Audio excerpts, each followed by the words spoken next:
You're listening to the Online Marketing Made Easy podcast, episode number 188.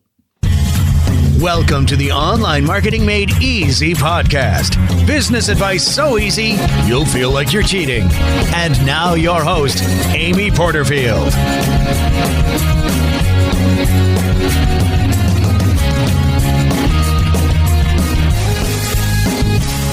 Well, hey there. Welcome back to another episode of the Online Marketing Made Easy podcast. I'm your host, Amy Porterfield, and today we are talking all about automation. Now, I want to take you back to late last year. I remember it like it was yesterday. I was practically in tears and I was just dog tired. Burnt out is an understatement for how I felt. I was beyond stressed. I felt like I didn't have a life, like I had nothing left in me. Now, in true transparency, I go through ebbs and flows in my business in terms of working too much and then realizing, wait a second, I don't like to be here. This is not why I became an entrepreneur, and I've got to rein it back in. So I do a really good job of being aware of when my work-life balance is really off balance and I could bring it back. But sometimes I go way too far and I think, wait a second, I should have caught this a long time ago. I got to rein it back in. So I am not perfect by any means in the work-life balance arena. However, I am very aware of it, and I'm always striving to find that white space in my business, and I'm never giving up on it. And so that kind of leads me into this episode. So late last year, I remember thinking, I can't do another year like this again. This is not why I got into business for myself. And I was working for my business instead of my business working for me. Can you relate? Can I get an amen? If you're driving alone in your car, I just want you to shout it out. Amen. If you can feel this, if you know what I'm talking about, because I do think it happens to all of us somewhere in our entrepreneurial journey.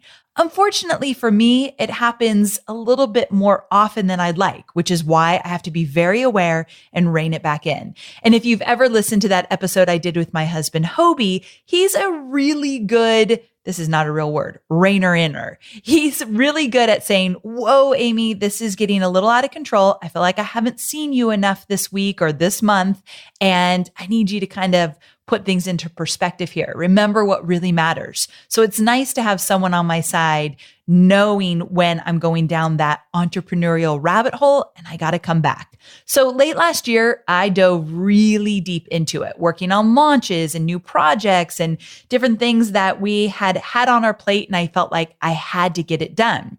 So when 2017 was coming around, I decided to make a bold move, and basically I went evergreen in my business. So at the time of this recording, it's at the end of 2017, and I thought it's time to kind of tell you how this year went, the good, bad, and ugly. So when I say I went evergreen this year, basically that means I did very few live launches. So if I did 10 live launches last year, I don't know how many I did. It felt like I did 10. I might have done just like 2 this year. So I dramatically decreased the live launches, and I decided to sell my signature courses, webinars that convert, and courses that convert on Evergreen, meaning I did automated webinars throughout this entire year. Now, part of my mission with this podcast is to be totally transparent about what I'm doing in my business. So today, I'm going to walk you through how my year of automation went, what I learned, and honestly, what I will never do again. Are you ready to jump in? Let's do it. Okay, so here's how I'm going to approach this episode. It's going to be in 4 parts. Part 1, how I approached the year of automation. Part 2, what happened and the results. Part 3, what I learned. And part 4, how I'm going to move forward. What will the next year look like based on all of these learnings? So first, let's talk about part 1, how I approached the year of automation. As I mentioned, this year I put webinars that convert and courses that convert into full automation. That means that I built out 2 evergreen funnels, one for each. And I did the whole shebang. Now, any of my webinars that convert members know what I mean when I say the whole shebang. That means that I did pre-webinar emails. Then I would do the webinar, which was recorded. Then I'd follow up with post-webinar emails, including a first day bonus and a mid-cart bonus, and then multiple cart close emails. So it was very much like a live launch, but everything was automated. We use a tool called Plus This that integrates with Infusionsoft. And so using those two tools together, we were able to create a special timeline for everybody that went into my Evergreen funnel, meaning that if you joined today, you would be on your own timeline in terms of when my bonuses in that promotion would expire. So it was very much like a live launch that if you didn't buy by a certain date, when you click the link, you would go to a page where I would be selling one of my courses, but all of the bonuses would go away. That's how I stay in integrity with my Evergreen launches. Everybody is on their own countdown inside of the funnel. And so with that, I was able to create urgency and scarcity, and that part was really, really good. We got it all dialed in. So again, I had webinars and bonuses and cart close emails and all of that with everyone being on their own timeline inside of the funnel. In addition to that, I ran Facebook ads to the webinar registration page. So we relied heavily this year on Facebook advertising. And with that, we had to pay really close attention to how much we were paying in terms of cost per lead, cost per registrant, and just overall, we had to track very closely the profitability of each of these funnels. And so twice a week, me and my team would come together and we'd look at the numbers. Are these webinars and these funnels working for us? That was the main question. I also work with Dominate Web Media. It's an ad agency and they run our Facebook ads for all of our Evergreen funnels. So I don't have that in-house. I don't have a big enough team to manage all the ads as well. So we use an outside agency. So I kind of just wanted to set the stage in terms of what automation meant in my business. We actually didn't focus on List Builders Lab in automation. We just focused on those two programs, Webinars That Convert and Courses That Convert. So that's basically what it all looked like. Now, let's move on to the vision for this. So the vision was to set it up quickly and then have a lot more time off, a lot more white space on our calendar as a team to be more creative, to take a little bit more time off, to have some breathing space. Imagine that. And not have to be working on so many projects at once. I pride myself on having a small but mighty team, meaning I don't ever want a big team. So because of that, my team is really hands-on in everything that we do. And I could tell everyone was getting a little bit overwhelmed. So that's why I wanted to move more into automation. So the idea was that we would be making money every single day in the business, but not necessarily having to work on a bunch of projects at once and not having to live launch. A little bit more about live launching. If you've ever done it, it can be incredibly exhausting. I'm going to give you a little hint. Moving into the new year, my new focus and goal is to launch without being fully taxed and stressed out and overwhelmed in late nights. I'm going to change how we live launch in the new year. And I can't wait to do it and then share it with you on this podcast. Because if I can teach you anything, if I've gone before you, if you're just starting out, I don't want you to ever hit burnout. I don't want you ever to feel like, why did I get into this? This is too much. This is not the life that I wanted to create. So it is my mission to help you launch and be incredibly profitable without doing these crazy launches that literally deplete everything you've got. And I've had those experiences. So we're not doing that. And if you keep following me and you trust in me, I'm going to start showing you a more relaxed, easy, simple, yet profitable way to launch. So stay with me because there's more of that coming on this podcast. So basically, that was my vision. I wanted to get this all set up really quickly and have more white space. Now, another great question to ask is, how did I feel going into all of this at the beginning of last year? I felt very optimistic, but also incredibly uncertain about the goals that we were setting. I'll talk about this in a moment, but we had really big goals every single week for these 2 Evergreen funnels. I had no idea if it was possible. I had never done it before. I've always had something Evergreen running in the background, but it always felt like icing on the cake. If it did well, great, but I was live launching and that was my bread and butter. But now taking out the live launches, Evergreen had to work in order for us to meet our multi-million-dollar goal this year. And so that was very, very scary. So I will tell you that I went into this excited that I thought I was going to get a lot of time off, but very uncertain or felt very scared about the whole thing. So I did it scared, which is kind of my motto for all of you guys. So there I am practicing what I preach. All right. So let's move into part number 2. I've got my notes here. You're going to hear me scratching around with the paper. Part 2 is what happened and the results that we got. So as I mentioned, we had huge weekly goals, tens of thousands of dollars in terms of goals for each of these funnels. And a lot of the times we hit those goals, especially early on putting this all together.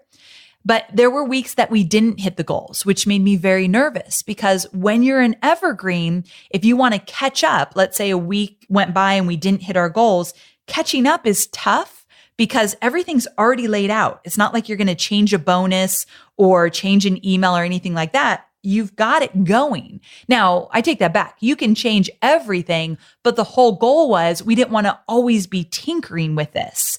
So those big goals, sometimes we met them, sometimes we didn't.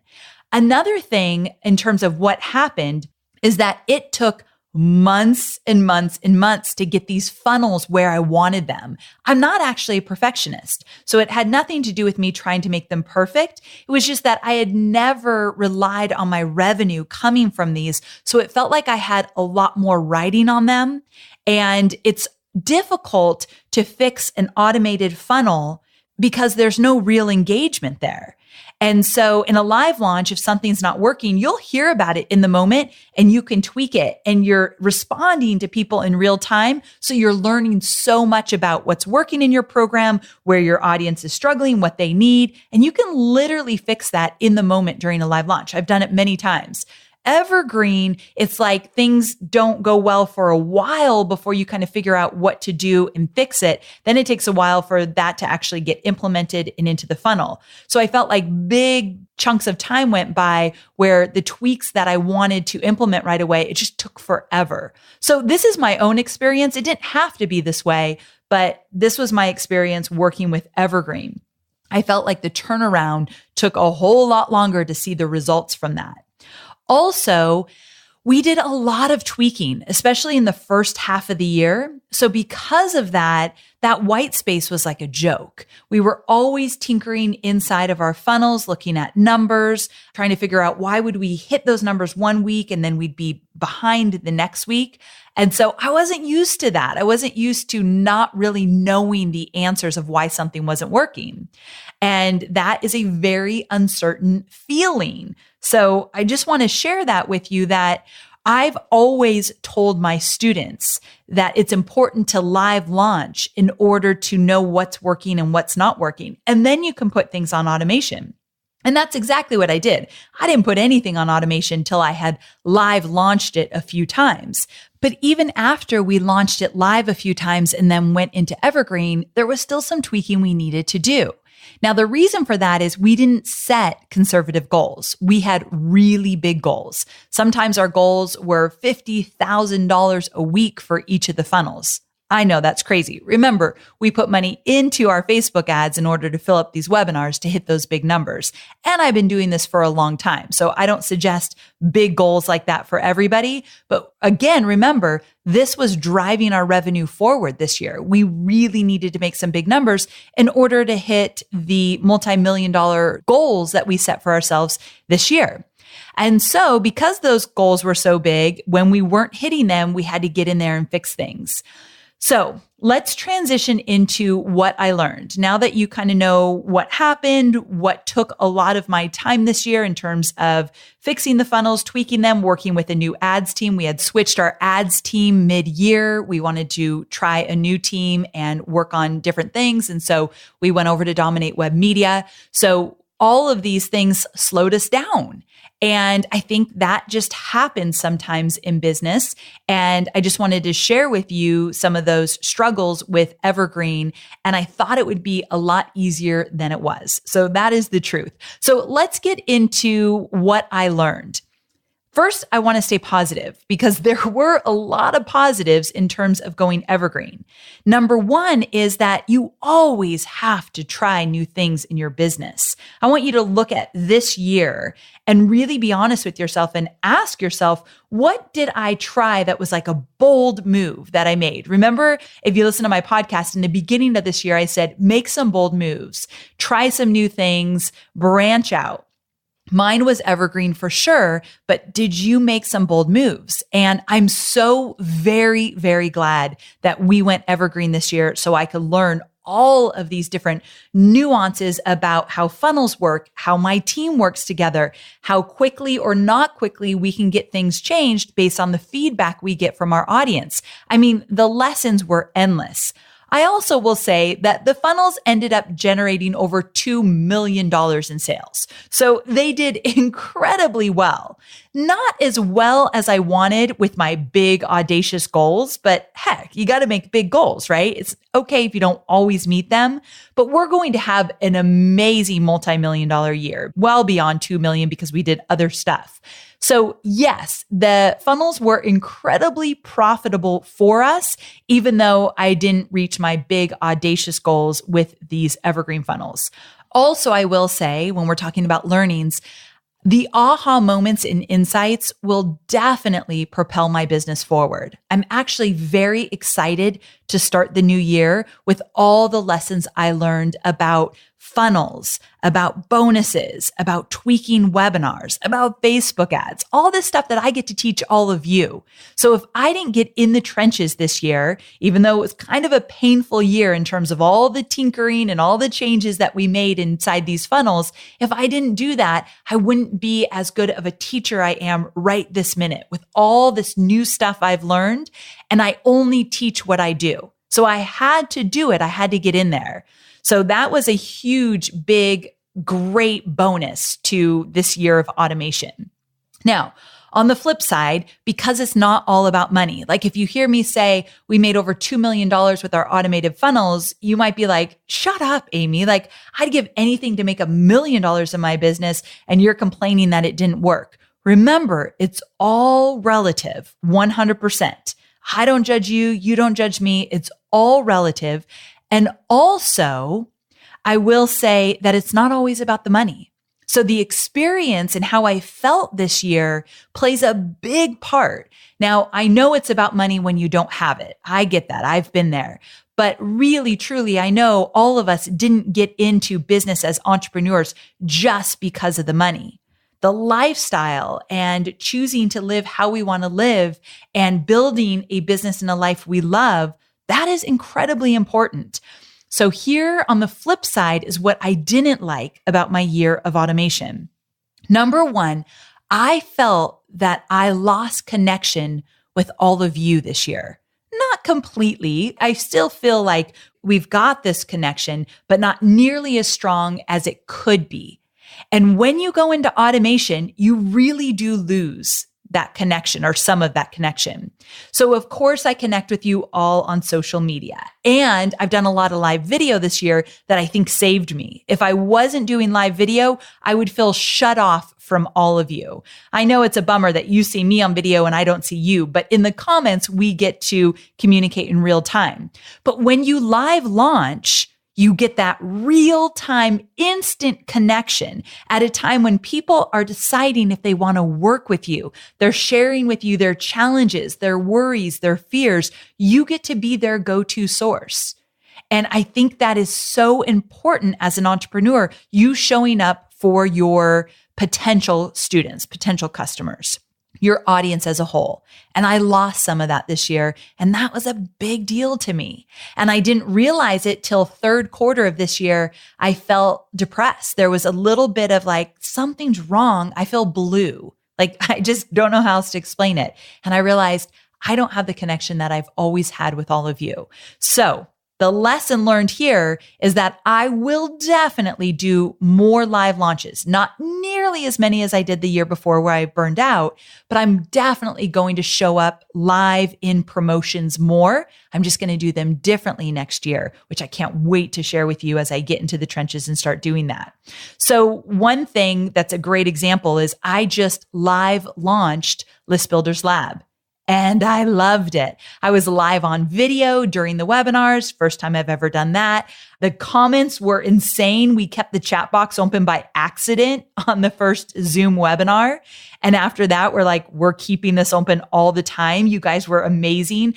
Like one person said, "Oh, I missed that slide. I wish I took a snapshot." And another woman said, "Oh, I got a snapshot. Here you go." And everyone was helping each other. The questions you all were asking during my List Builders Lab live launch, incredible. Best quality questions I've ever gotten on webinars.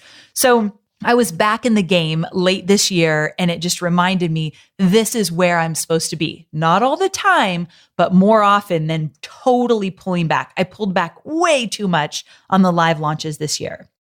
And speaking of learnings, one other thing that I feel is important to talk about, but I don't see a lot of entrepreneurs that teach kind of the same stuff I teach talk about enough, is that I do believe product fatigue is a real thing, and you have to be very careful. So webinars that convert and courses that convert have been out for a while. And although they're still selling well, I've noticed that I need to definitely pay close attention to the fact that maybe they need a new bonus, or maybe I need to shift this or change that, or definitely keep them updated. And so I've been on a mission to do so, meaning we're adding a brand new bonus to webinars that convert all around how to launch a live workshop if you don't have a pre-recorded course. So we're building out an entire bonus around that. And I think that will breathe new life into it. We learned a little bit more about who our audience is this year with webinars that convert.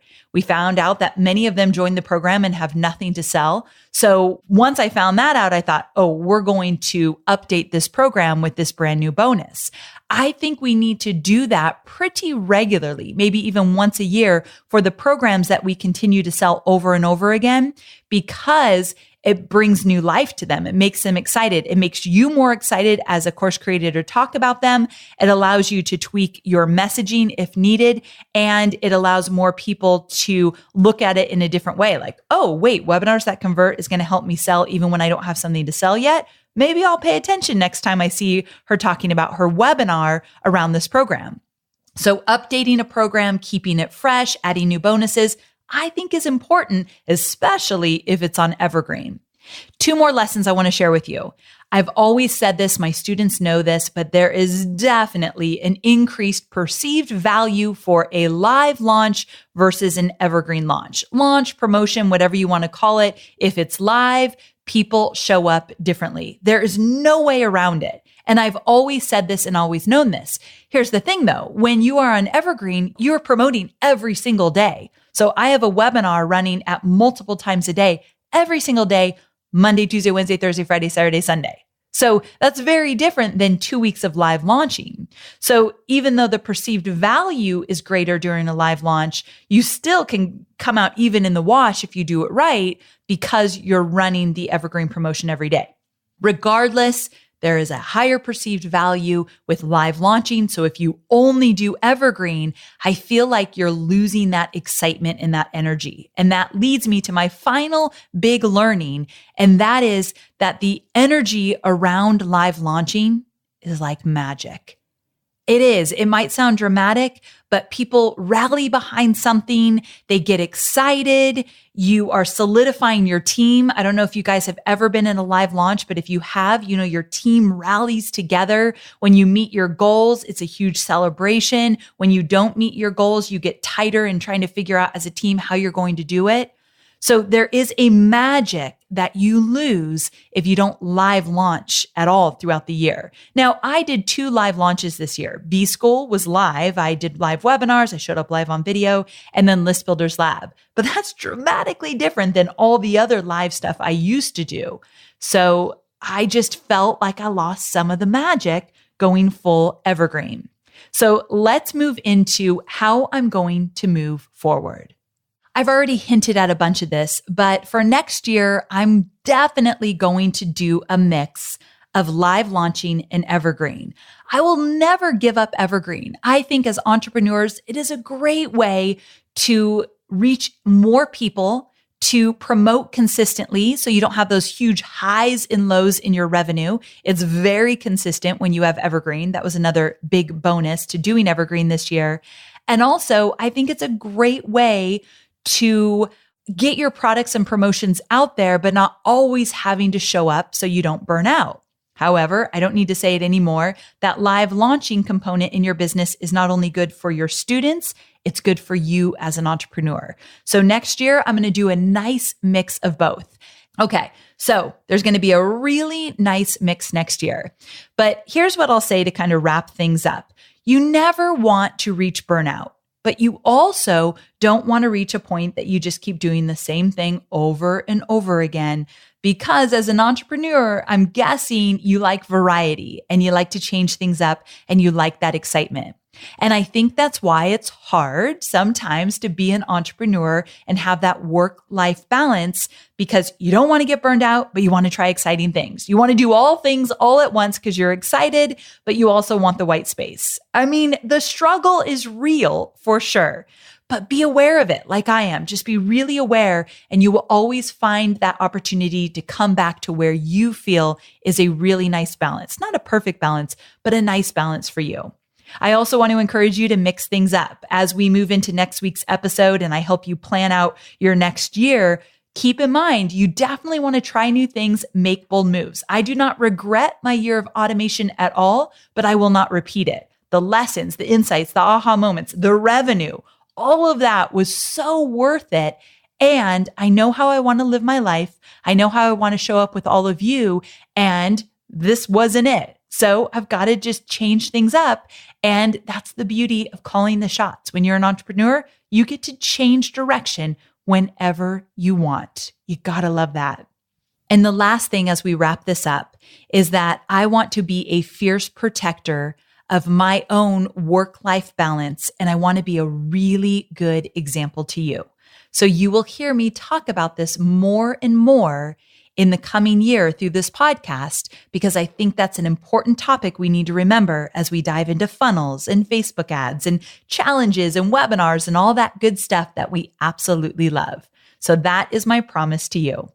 All right, guys, I hope you found this valuable. I talked a lot about me in this episode, what I did, but many of you have been asking me to share more of my own experiences in my business so you can see how it works and how it hasn't worked. And that's exactly what this episode was all about. I hope you walk away with some new insights and learnings and new ways to look at how you might approach evergreen and live in your business. Okay, I can't wait to connect with you again next week. I've got a great episode. I'm not even going to give it away. I'm just going to tease you and let you know it is so good. So I hope you tune in next week. Remember, every Thursday, a brand new episode is released, and I can't wait to connect with you again then. Have a wonderful week. Bye for now.